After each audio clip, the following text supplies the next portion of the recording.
Assalamualaikum warahmatullahi wabarakatuh. Nama saya Gali Aji Gandika. Saya merupakan salah satu mahasiswa fisioterapi alih jenjang D4 profesi di Poltekkes 3 Jakarta. Saya akan menjelaskan mengenai mekanisme terbentuknya persepsi hingga timbulnya sebuah pengambilan keputusan. Persepsi adalah proses penginderaan atau proses menerima, membedakan, dan mengartikan sebuah simulasi yang diterima oleh individu melalui alat inderanya, yang kemudian diinterpretasikan sehingga dapat memahami atau mengerti stimulasi yang diterimanya.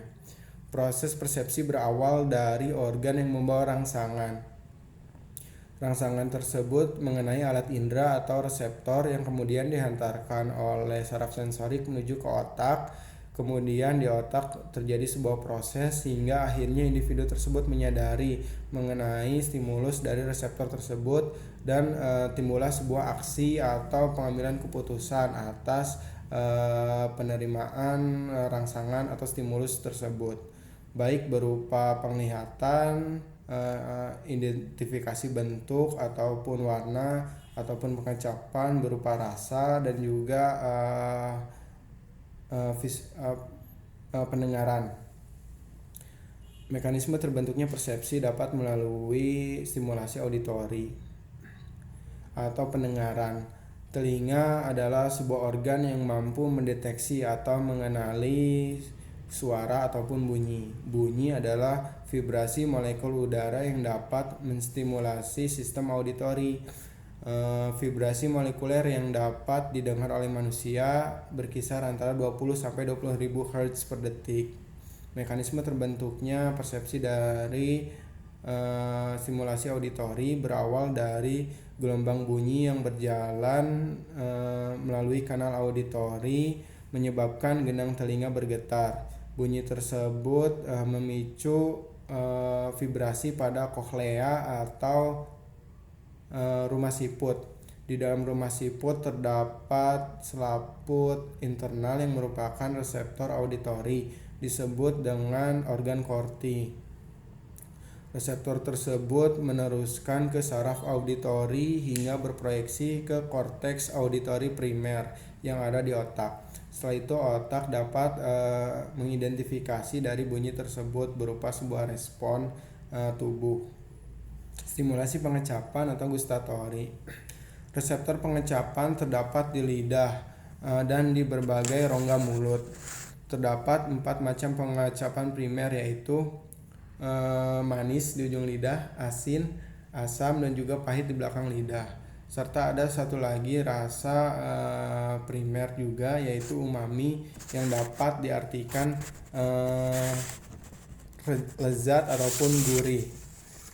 Mekanisme persepsi melalui gustatori yaitu neuron gustatori meninggalkan mulut sebagai saraf kranial wajah atau nervus 7, glosopharyngeal, dan juga vagus yang membawa informasi dari depan lidah, bagian belakang lidah, ataupun bagian belakang rongga mulut.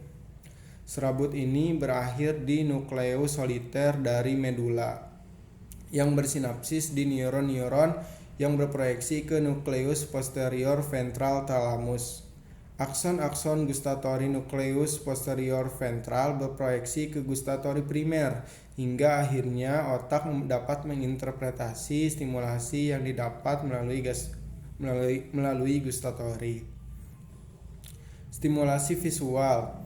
Syarat utama terjadinya stimulasi visual adalah adanya pantulan cahaya dari sebuah objek. Objek tersebut dapat terlihat jelas apabila pantulan cahayanya jatuh tepat di bintik kuning. Apabila tidak tepat jatuh di bintik kuning, maka objek tersebut akan terlihat tidak jelas ataupun kabur. Bintik kuning menerima cahaya melalui sel kerucut dan sel batang, lalu disampaikan ke otak melalui saraf optikus hingga terjadi pengolahan di otak sampai akhirnya otak dapat mengidentifikasi tentang reseptor yang diterima, tentang stimulasi yang diterimanya. Asosiasi dalam neuroscience adalah sebuah sistem informasi penerimaan, pengumpulan, dan pengolahan data yang diterima oleh sistem saraf ke otak.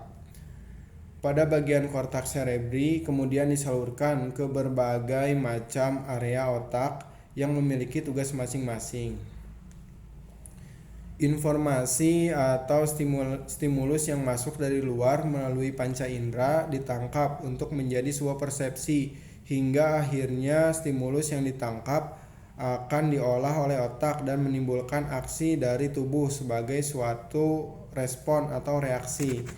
Semua proses tersebut disimpan di dalam gudang memori di korteks untuk sewaktu-waktu dapat dipanggil kembali.